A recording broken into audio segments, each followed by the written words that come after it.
인천 지역 국회의원과 단체장들이 한 주간 SNS에 올린 글을 정리해드리는 시간입니다. 이번 주는 각자의 전문 영역이나 지역구 소식이 많은데요. 지금 바로 확인하시겠습니다.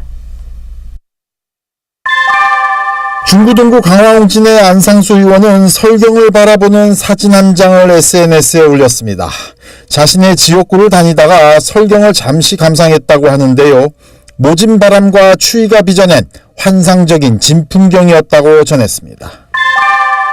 남동갑의 박남춘 의원은 민주당 인천시당이 개최한 정책토론회 소식을 전했습니다.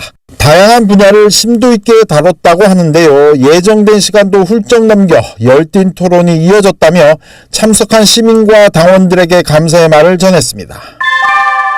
남동울의 윤관석 의원은 건축물 내진 설계 문제를 두고 국회에서 토론회를 개최했습니다.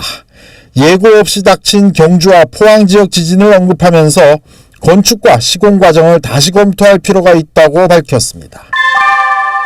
서구갑의 이학재 의원은 여자 하키 단일팀 문제가 국정농단 과정의 정유라 특혜 입학과 비슷하다며 비판했습니다.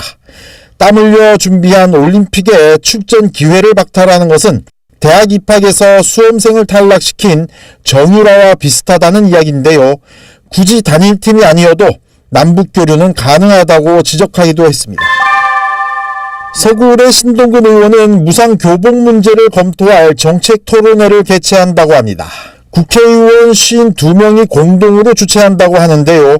무상교복 지원을 통해서 교육의 공공성을 강화하고 보편적 교육복지를 실현할 수 있을 것이라고 관심을 촉구했습니다.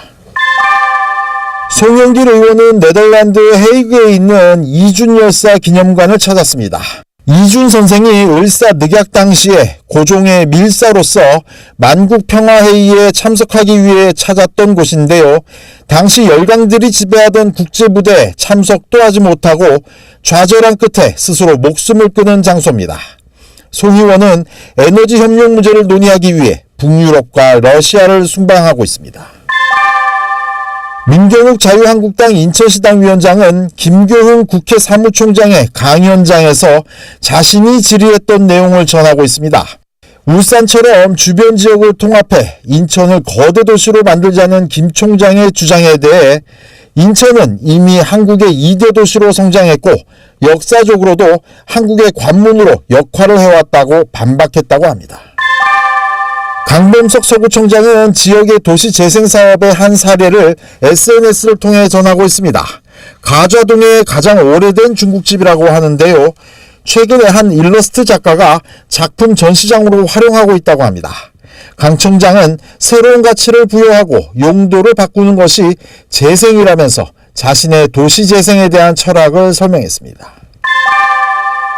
유정복 시장은 인천시 부채 감축과 관련한 논란에 대해 자신의 입장을 SNS를 통해 전했습니다. 누구나 할 수 있는 부채 감축이었다는 박남춘 의원의 주장에 대해 공직자와 시민에 대한 모독이라며 강도 높게 비판했는데요. 정치적 이익만 생각하면서 공직자와 시민의 노력을 폄훼한 것이라고 주장했습니다. 지금까지 SNS 미주알 고주알이었습니다.